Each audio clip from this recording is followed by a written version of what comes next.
안녕하세요. 김명입니다. 오늘도 25편, 26편에 이어서 27편인데요. 제가 오래전에 그 대학교 재기치에 수업을 대학생과 대학원생들을 위한 가족치료와 상담이라는 수업을 위해서 지은 책인데, 그중에서 오늘은 그 분노 내면 치유에 대해서 좀 책에 있는 내용을 간략하게 요약해서 말씀을 드리고자 하는데요. 제가 이제 이거를 이제 설명을 하다 보면 이게 강의식으로 흘러갈 수가 있어서, 그리고 제가 또 이렇게 자꾸 사례를 들어야 되는 그런 어 쪽으로 가다 보니까 시간이 오래 걸려서 그냥 지난 시간과 같이 책을 요약해서 읽는 쪽으로 그렇게 영상을 찍도록 하겠습니다. 자, 우리 모두는 분노가 많지요. 그런데 분노 내면 치유라는 제 책의 챕터에서 그 내용을 아주 간략하게 좀 소개를 하겠습니다. 존 스타인백이라는 학자가 있는데, 존 스타인백의 이제 분노의 포도라는 그런 책에서 분노의 그림자는 아픔이다. 그러니까 우리가 이렇게 분노가 있는 것은 그 내면으로 들어가 보면 그 무의식 속에 그 분노를 이꼴 아픔이다라는 소리예요. 분노의 감정은 결국은 그 밑에 밑바닥에는 아픔이 있다는 거죠. 상처가 있다는 거죠. 그렇게 존 스타인백은 말하고 있습니다.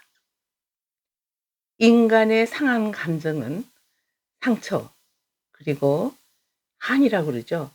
제가 2000년도에 캘리포니아의 UC 버클리에 그 심리학과에 거기에 한동안 파견 교수로 가서 있었던 적이 있는데, 거기에서 제가 교수님 성함을 잊어버렸는데 한국의 한을 연구하는 교수님이 계시더라고요.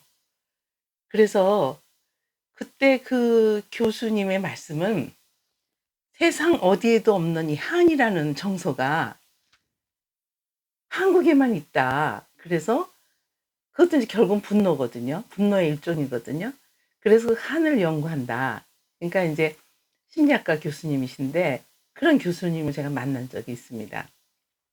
그래서 제가 그때 동양 여인이고 또 한국에서 왔다니까 굉장히 반가워하시면서, 제가 그분이 이제 이렇게 대접하는 식사에 한번 초대받은 적이 있는데요. 그러니까 우리나라에서보다 외국에서 한국 여성들의 한에 대해서 연구하는 사람들이 있다는 사실을 제가 처음 알고 놀랐습니다. 그때가 2000년도였습니다. 자, 인간의 상한 감정은 그 상처, 그리고 지금 말씀드린 한, 우리 한국의 여인들만 갖고 있는 한이에요. 그래서 이제 결국은 그 한을 갖고 있으면 화병이라는 게 생기죠. 그러니까 화병. 그러니까 사이콜로지 딕셔너리에도 그냥 화병이라고 써 있어요. 그걸 영어로 번역한 게 없고 그냥 우리말 그대로 화병 이렇게 있더라고요. 그래서 그러니까 인간의 상한 감정은 상처로, 그리고 한으로, 그리고 억압된 감정으로, 그리고 저항하는 것으로, 그리고 갈등하는 것으로, 그리고 우울, 제가 제 책에 그냥 읽겠습니다. 우울, 강박, 편집증. 그 어떤 책이냐고요? 제가 지난 25편에서 말씀드린 그냥 가족 치료와 상담이라는 책입니다. 네, 거기에 분노 내면 치유라는 게 있어서 그 부분을 좀 요약을 하겠습니다. 아까 말씀드린 대로 분노의 그 바닥에는 뭐가 있다 그랬어요? 죄가 있는 거예요. 그리고 분노의 그림자는 아픔이에요. 그래서 그것이 이 상한 감정이 상처로, 그리고 한으로, 그리고 억압된 감정으로, 그리고 저항하는 것으로, 갈등으로, 그리고 우울로, 그리고 강박으로, 그리고 편집증으로, 그리고 반사회성으로, 그리고 히스테리, 그다음에 신체형 장애. 그러니까 우리가 마음을 다치면 육신의 병이 오는 거예요. 이게 연결이 돼 있다. 마음의 병이 마음에서 끝나는 게 아니라 신체적인 육신의 병을 갖다 준다는 거죠. 그래서 이상 심리는 물론이고 정신병리적인 증상도 이제 가지고 오는 것이죠. 그래서 이러한 증상 등은 우리 내면에 아주 깊은 곳에 분노의 그림자가 가려져 있다. 이렇게 말씀을 드리겠어요. 분노, 앵거죠, 앵거. 그러니까 분노는 적개심, 그리고 쓴뿌리. 그러니까 뭐 배우자나 타인이나 가족. 오늘 제가 외출을 했어요. 그런데 어느 딸이 아버지한테 이렇게 제가 이렇게 햇살이 너무 따뜻해서 거기 마침 의자가 있길래 조금 시간이 돼서 제가 이제 집에 이렇게 실내에 많이 있다 보니까 야외에 가면 주로 이렇게 햇빛을 쬐는 습성이 생겼어요. 요즘에 와서 앉아 있는데 그 딸이 저하고 한 2m 정도 떨어졌는데 큰 소리로 아버지한테 나를 가장 힘들게 하는 것은 이 세상에 우리 가족밖에 없어. 이렇게 소리를 지르면서 제가 저의 전공 영역하고 이게 연결이 되니까 얼른 봤죠. 그래서 다 들리지는 않은데 내용이 뭐냐면 아버지는 조용하게 타일르고 있고 딸은 가족 때문에 내가 지금 정신병원에 와 있다. 이렇게 얘기를 하는 거예요. 그래서 마음이 좀 묘하게 안타까웠어요. 그래 아버지는 그 딸에게 조곤조곤 말씀을 하는데 딸은 엄청 분노가 나 있는 상태로 나를 정신병원에 가게 만든 사람이 바로 당신들이다. 가족들이다. 이렇게 얘기를 하는 거예요. 네, 여러분들 어떻게 생각하세요? 네. 분노는요, 이렇게, 그분이 화가 엄청 나가지고 옆에 뭐 사람들이 꽤 있었거든요. 근데 아랑곳 없이 그렇게 소리를 질렀어요.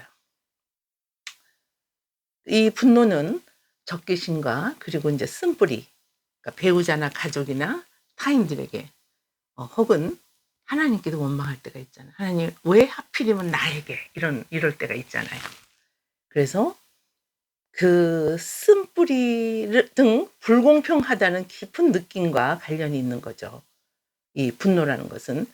그래서 분노는 나 자신을 파괴시키는 거예요.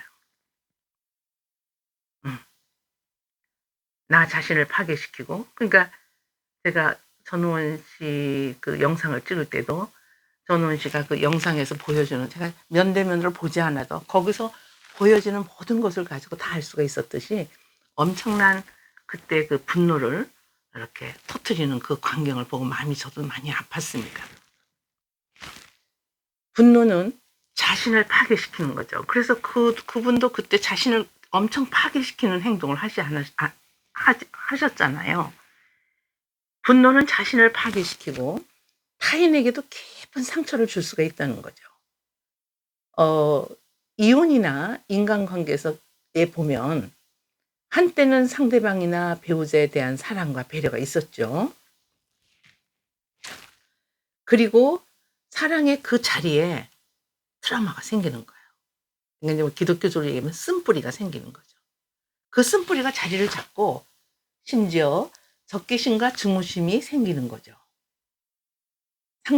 상대방의 모든 긍정적 시각으로 보던 장점은 사라지고 가능한 한 최악의 시각으로만 상대를 보게 되고 나에게 상처를 준 사람에 대한 분노와 적개심이 그게 자라게 되는 거죠.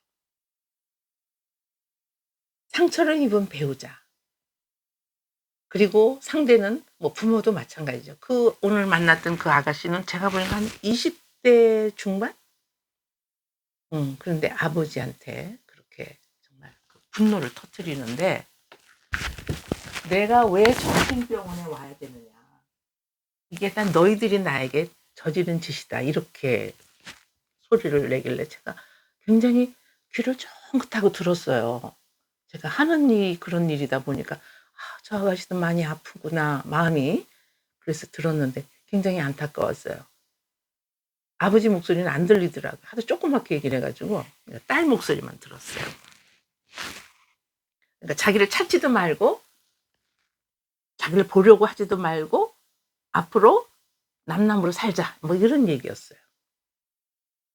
자, 상처 입은 가족, 그리고 배우자, 상대는 변심한 상대에게 대갚아 주려는 그런 시도로 다른 사람을 끌어들여서 이렇게 삼각관계를 만들어요.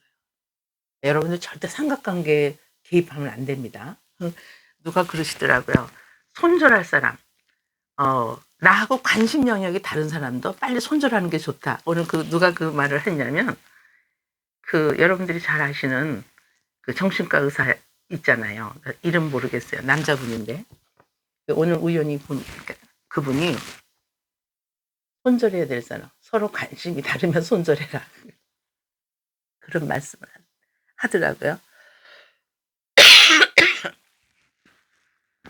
죄송합니다. 기침이 안 나서요.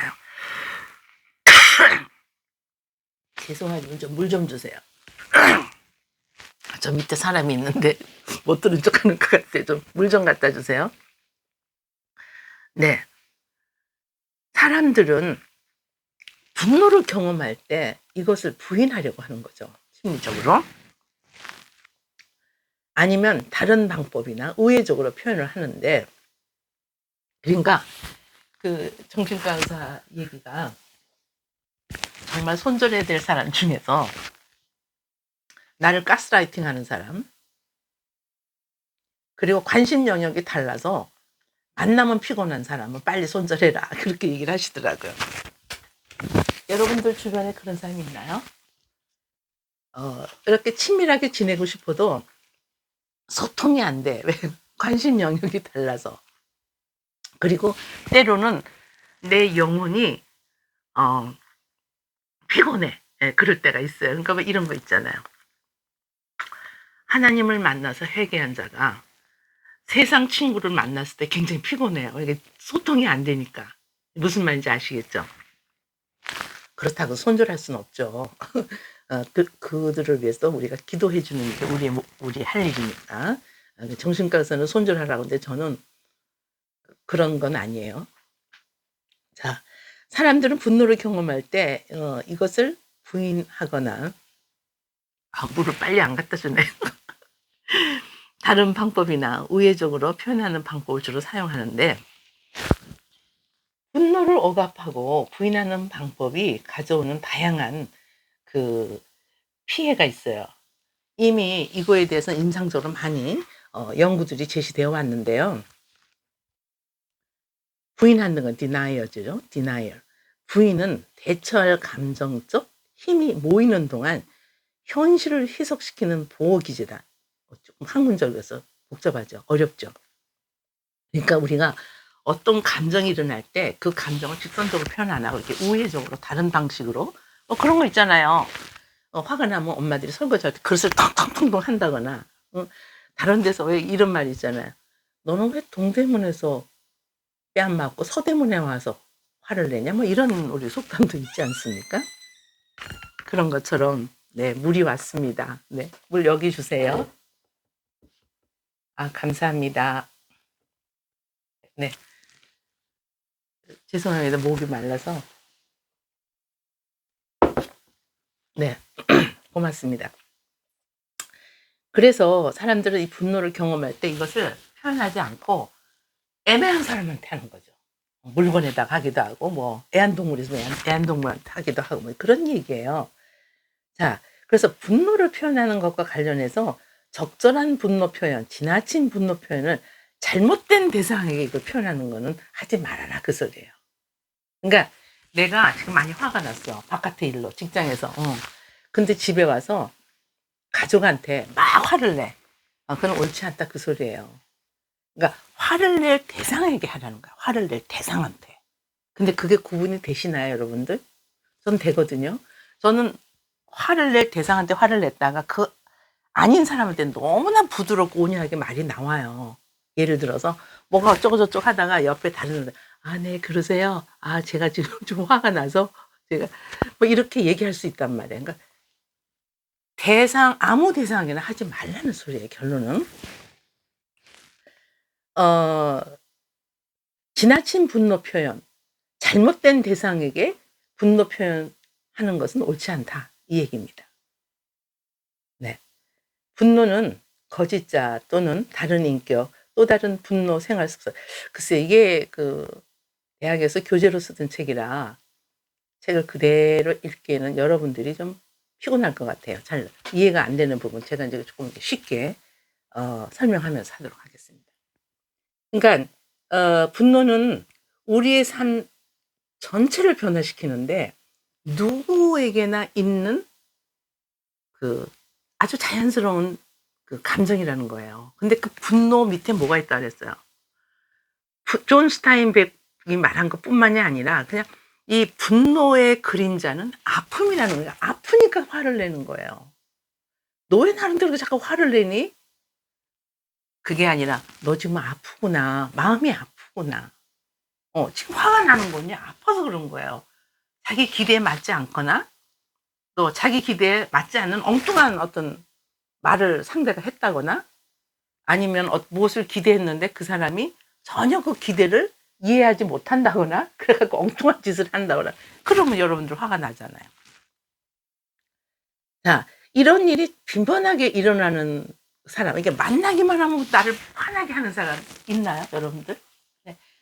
멀리 안 있어요. 대부분 가까이 있는 사람이 이렇게 화를 나게 해요. 그러니까 화를 나게 하려고 하는 건 아닌데 이 소통이 잘 안 되는 그런 사람이 있잖아요. 네.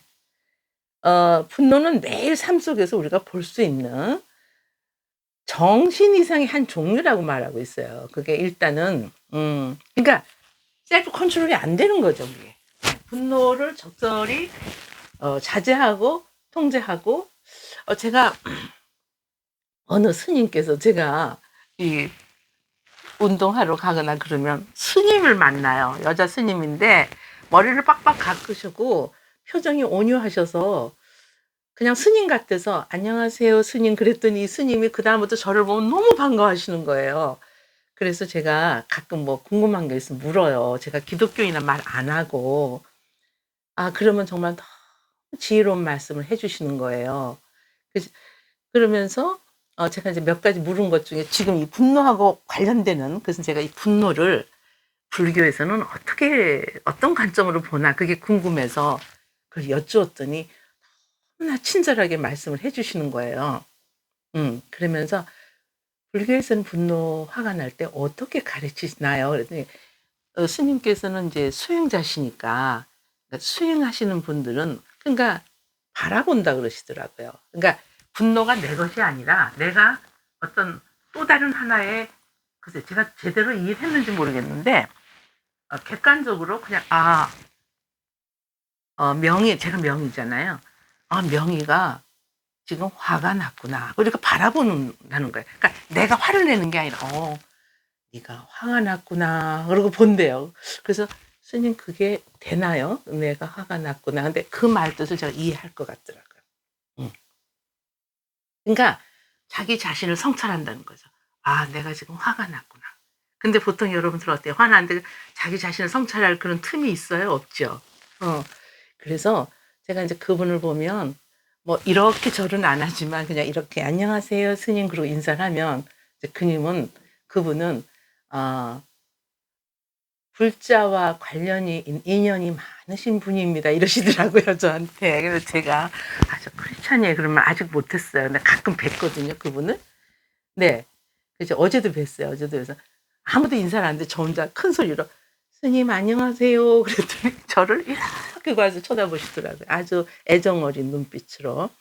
뭐 종교가 달라도 사랑으로 보면 모두가 다 반갑더라고요. 그리고 그분들도 수행하시는 분들이라 인간을 이렇게 사랑하는 그 마음이 너무 넘쳐 흐르시더라고요. 네. 그분들은 분노가 나면 '아 네가 화가 났구나.' 하고 이렇게 객관적인 입장에서 바라보신다고 하더라고요. 자, 좋습니다. 그래서 "우리는 쉽게 분노의 종이 되어서 살게 된다." 분노를 다스린다는 것은 자신의 생각, 네, 생각하는 거, 그다음에 정신 스피릿이죠. 정신, 그다음에 정서 이모션, 그다음에 마음 하트죠. 이것 그리고 몸 바디.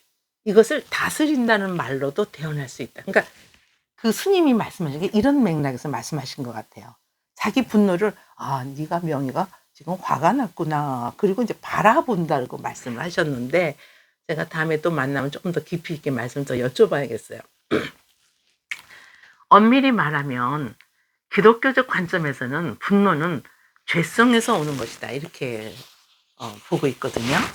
그러니까 죄성이라는 건 뭐냐면 우리는 하나님 앞에 모두가 죄인이잖아요. 모두가 죄인인데 이 분노가 난다는 거는 내 자신에 대해서 분노가 나니까 누군가에 대해서 화가 난 거잖아요. 그러니까 그 사람에게 대한 어떤 기대치가 있는 거죠. 내가 이럴 때 당신은 이렇게 해야 되고 내가 이럴 때 당신은 이렇게 반응을 해야 되는데 왜 그렇게 반응을 하는 거죠? 하고 화가 날 때가 있지 않습니까, 우리가? 그러니까 그런 뜻이에요. 자, 그래서 기독교적 관점에서는 분노는 죄성에서 오는 것이다. 이렇게 설명을 하겠습니다. 그래서 우선적으로 분노를 조절하려면요. 자신의 마음을 다스릴 수 있어야 돼요. 그러니까 제가 말한 기독교적 관점과 그 스님께서 말하는 불교적인 관점 같은 거예요. 네, 표현은 다르겠지만 같은 맥락이에요. 그래서 자신의 마음을 다스린다. 그러니까 그 스님 말씀도 네가 화가 났구나. 그러니까 내가 지금 화가 났는데 나를 객관적으로 보면서 네가 지금 화가 났구나. 이렇게 보시라는 거예요. 화를 내지 말고. 근데 이제 같은 말이죠. 분노를 조절하려면 자신의 마음을 다스릴 수 있어야 한다. 즉, 수심의 중요성을 명시해 주는 것이다. 자기를 다스리는 자는 마음을 다스릴 수 있는 자. 같아요. 그 스님이 말한 거 제가 기독교적 관점에서 보는 게 같더라고요. 저 깜짝 놀랐어요. 동시에 마음을 다스릴 수 있는 자, 곧 자신의 분노를 다스릴 수 있게 되며 나아가 자신을 통제할 수 있는 사람은 자기 가족, 직장, 그리고 사회 어느 조직에서 또 나라를 다스릴 수 있는 아주 지혜롭고 겸손한 인격체가 될 것이다. 그래서 그 스님께서도 수행하는 자고 또 우리 크리스천들도 표현은 다르지만 이렇게 영적으로 성장해 가야 되는 그런 입장에서는 목표가 같더라는 거죠. 자, 겸손한 인격체를 가지라는 거예요. 겸손한 인격체. 그리고 자신이 경험하는 분노 감정을 정확하게 인식하라는 거. 그러니까 화가는 화를 내는 게 아니라 내가 화가 났구나. 이게 1단계. 이게 이제 분노 치료에서 하는 것이, 그러니까 이제 우리가 이렇게 학생들이 모여 있잖아요. 그러면 내가 가장 화가 나는 것이 무엇인가? 그럼 뭐가 있다 이렇게 하잖아요. 그러면 그것을 내가 화가 났구나. 첫 단계 인식하라는 거예요. 내가 화가 났다는 걸. 화가 난 거를 그냥 덮으지 말고 내가 화가 났구나. 슬프구나. 엄청 화가 나구나. 이거를 첫 단계 인식하고 끝까지 들어보시면 제가 이제 분노치료 스스로 할 수 있게 도와드릴게요.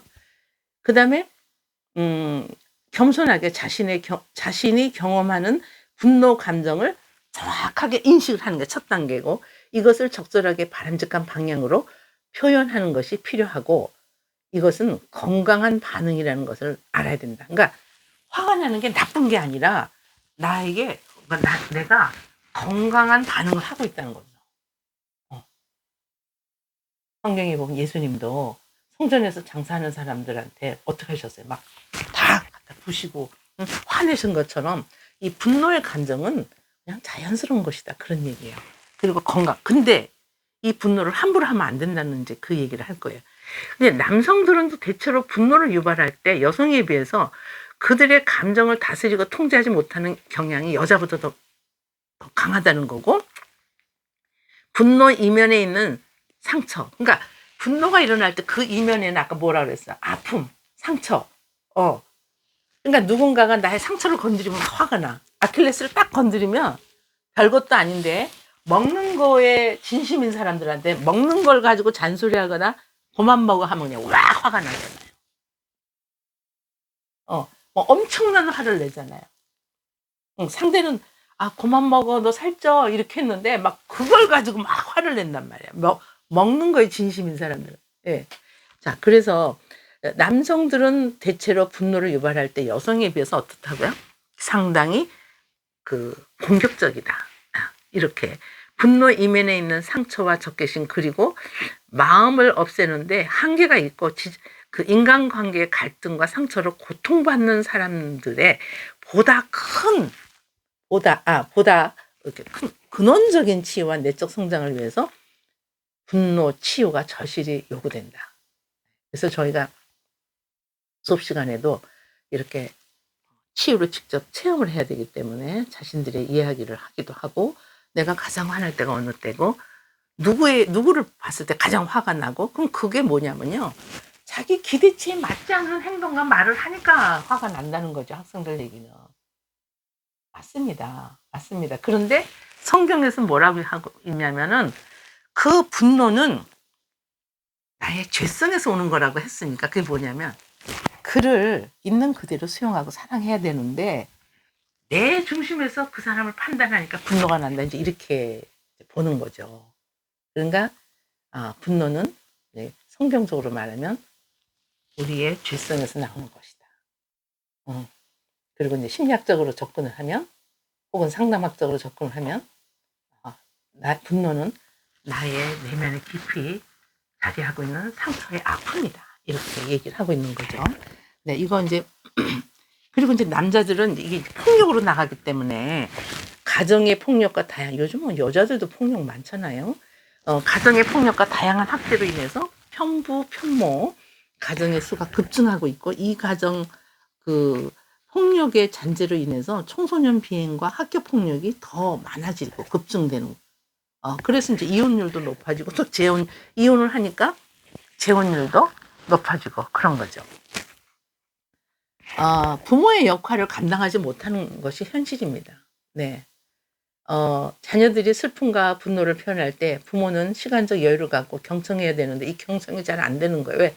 경청하기 전에 분노가 폭발해. 내가 너한테 어떻게 했는데 네가 이럴 수 있어? 부모한테? 네. 우선 부모가 너무 많은 것을 해야 되고, 그거를 자녀들이 또 부모의 마음을 몰라주고, 그러니까 우리 부모님들이 화나는 거잖아요. 네. 말은 이렇게 쉽게 말하지만 사실 삶 자체가 분노 속에서 사는 그런 지금 현실이에요. 예. 어떤 분은 그래요. 사는 게 너무 고달프고 힘듭니다. 네. 맞죠. 사는 게 너무, 요즘 청년들이 하는 말이 뭐냐. 결혼도 못 하겠고, 자녀는 엄두도 못 내고, 연애할 돈도 없어요. 데이트 비용도 없어요. 맞습니다. 정말로 힘든, 옛날보다 살기 좋아지는 시대이긴 한데, 점점 갈수록 우리 젊은이들이 힘든 삶을 살고 있다는 것을 저는 많이 들어요. 젊은이들 자주 보는 사람이다 보니까. 자, 분노로 인한 학대. 그러니까 내가 분노가 일어나면 내 삶에서 끝나는 게 아니라 내 주변의 사람들에게 학대를 하는 거야. 언어적인 학대, 정서적인 학대, 신체적인 학대, 심리적인 학대, 방임의 학대, 우선 내가 살고 봐야 된다, 뭐 이런 거죠. 분노로 인한 학대는 가정폭력과 반사회성에 노출이 돼서, 이렇게 사는 청소년들이 일반적인 청소년에 비해 정신질환과 정신장애 이상 심리를 많이 호소한다, 그런 얘기예요. 그리고 폭력적인 성향이 현저하게 높다. 청소년 범죄 예방에서 가장 중요한 것이 바로 그들 스스로가 자신의 분노를 자각하고 통제하려는 자발성이 우선적으로 요망된다. 이제는요, 제가 시간을 길게 안 하고 여러분들 지루하실까 봐 오늘은 여기까지 하고, 내일 또 올릴 때 뭘 올리냐면, 그러면 이 분노 치료 어떻게 해야 돼요? 전문가가 옆에서 해주는 방법도 있고, 내가 스스로 내가 훈련해서 할 수도 있는데, 그 문제 해결 중심의 분노 치료 과정을 다음 편에서 다루도록 하겠습니다. 여러분들 다음 시간까지 좀 기다려 주셔서 자가 분노 치료 과정에 대해서 설명을 해드리도록 하겠습니다. 네, 오늘 여기까지 하겠습니다. 네, 김명희였습니다. 경청해 주셔서 고맙습니다.